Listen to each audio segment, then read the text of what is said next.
Saya nak sebut satu hal, tuan-tuan. Yang ni nak bagi clear dalam pandangan kita. Sekarang ni macam ada orang dia balik, dia jadikan kita ni ala-ala ISIS setengah orang. Dia buat seolah-olah pertembungan mahkamah syariah dan mahkamah sivil. Dengar elok. Seakan-akan mahkamah syariah itu ialah mahkamah Islam, sementara mahkamah sivil itu ialah mahkamah kafir.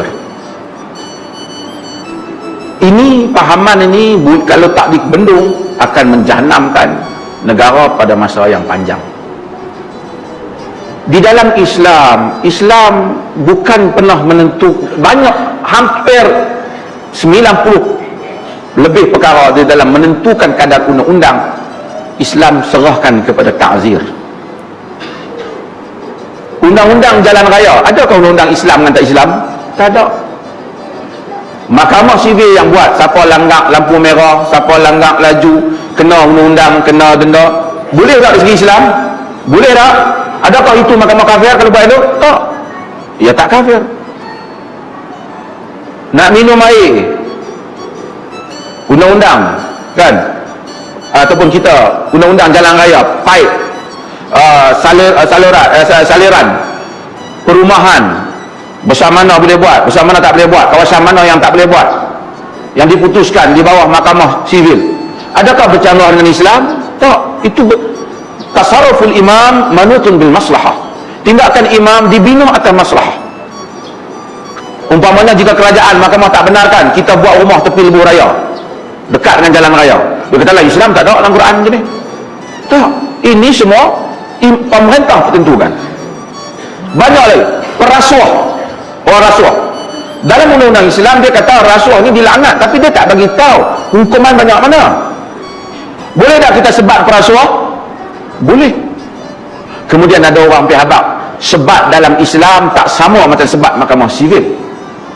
Sebat dalam Islam ini tidak mencederakan, tidak keluar kulit, baju pun tak buka. Ini lagi satu benda fakta yang tak benar. Sebat yang tu ialah sebat zina. Tapi kalau orang tu ambil rasuah 15 juta, lepas tu pergi sebat dia tek 10 rotan belakang dia ambil lagi minggu depan 24 juta. Sebat ta'zir itu boleh. Sebab tu ada Umar bin Khattab pernah pukul orang sampai berdarah. Pukulan itu bukan pukulan zina, itu pukulan hukuman ta'zir. Satu orang perogol kan, takkan rogol nak pergi sebat 100 rotan yang tak mencederakan belakang, sakit pun tak. Dia pun tunjuk satu video debat duduk je tu. Kalau yang tu zina tak apalah, dia pun dia kata aku calak pun tak. Dia bersebab perogol, dia kena mahkamah sivil tu lah.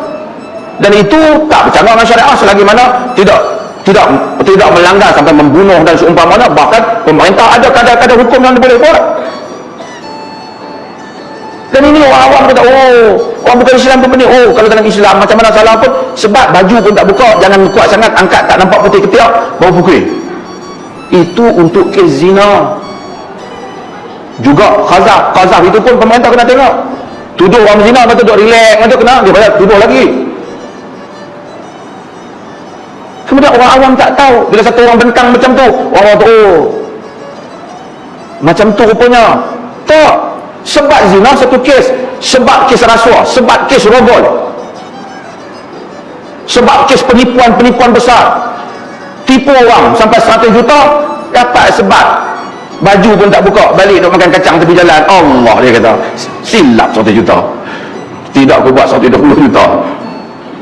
Dan ini mengelirukan orang awam tentang konsep mahkamah syariah dan konsep mahkamah sivil. Apa yang mahkamah sivil buat sebagian ni, sebagian besar itu memenuhi syariah.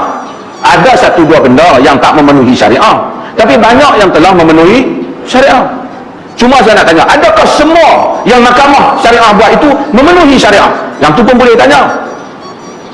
Menghukum suami, mempenjarakan, mendenda suami yang berkahwin kedua tanpa minta izin isteri yang pertama, adakah syariah? Cik, orang suami syok, yelah dia apa? Adakah syariah?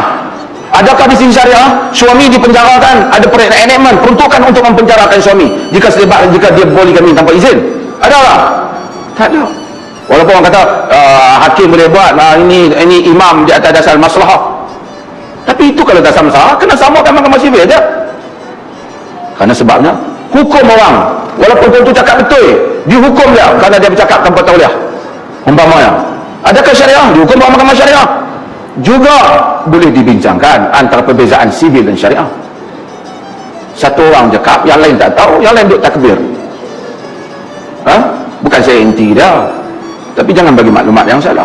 Nak memperkukuhkan, kita setuju. Nak bagi 100 rotan, bagi 100 rotan lah orang berzina, 80 rotan orang qazaf. Tapi jangan abang orang dalam Islam sebab dia macam tu, sebab kes zina dan qazaf dan minum arak. Jangan bagi orang keliru. Artinya seolah-olah kalau tegakkan dalam Islam tidak ada hukuman yang menyakitkan, hanya bertujuan untuk mendidik. Ni yang potong tangan ni tak sakit. Jangan umumkan, jangan menggeneralkan benda ni. Ini kena ada perbahasan tentang syariah. Bukan sekadar mendidik, kadang-kadang menghukum. Nakalan, Tuhan kata hukuman dari Tuhan. Bawa pula bawa tu. Saya tak masuk campur. Mereka habis hampir lah kan. Nampak nak buat macam mana, apa buat lah. Tapi mereka duk tanya. Orang tanya, kita jawab lah. Kita jawab daripada ni.